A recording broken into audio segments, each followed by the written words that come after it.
think for us, obviously, nobody is insulated from seeing all the headlines. We all are paying attention. We've talked about inflation. We've talked about obviously rising interest rates on the show a couple of times year over year and week over week, and we can't avoid it, right? We just talked about it. We were joking a little, pre-air. We've come back down from how high the rates were, but now we're, obviously at the last 4 or 5 years we're peaked up again here, I think. What's that kind of feeling like for you guys? It is interesting because the market is so hot with buyers and they're looking to buy anything they can out there because the inventory is so low. It really hasn't affected the buyers as much as I thought it would. So I think 3 months ago we're in the high 2s and now we're in the high 4s. And that's a pretty significant increase in rate. Normally that would deter some buyers, but I think because the inventory is so low, it really hasn't affected many buyers. And the buyers it did affect probably weren't serious buyers to begin with. But it's interesting. It's because the market, there's just no inventory out there. And I'm sure Chaz and Ryan are seeing this as well. You're still getting multiple offers. You're still getting 30, 40,000 over asking. I don't think it's slowed down the buyer's market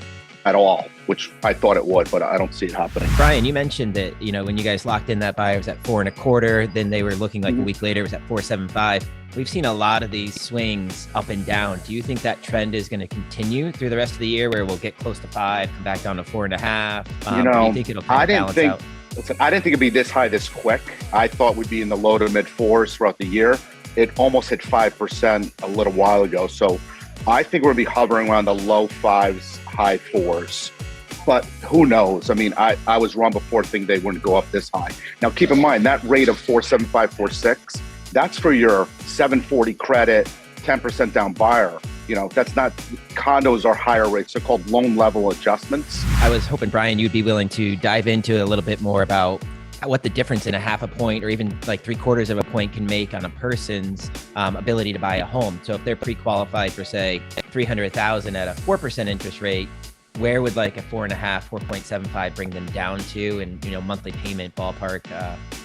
Again, not one of my computers in front of me, so don't quote me, but about a half a point on a $300,000 mortgage is about $100 a month. So again, what's that? We're talking $3 a day, $4 a day. It's not changing much, but when you add that over 30 years to what Ryan and I talked about earlier, the person that went from a 4.25 to 4.75, it's an extra $100 a month over 30 years. And we were talking $60,000. It's big money in the long run, not short term. Over under, what do you think the highest rate is we see this year? 5.5, 5.7? And we're just talking about the par rate, not an investment property. Right. My number would be 5.25 for a straight, 740 credit, 10% down person. I think we're going to see 5.25 near the end of the year. But again, I hope not. But I think that's again, I don't know, but that would be my guess if I had to put a bet on it.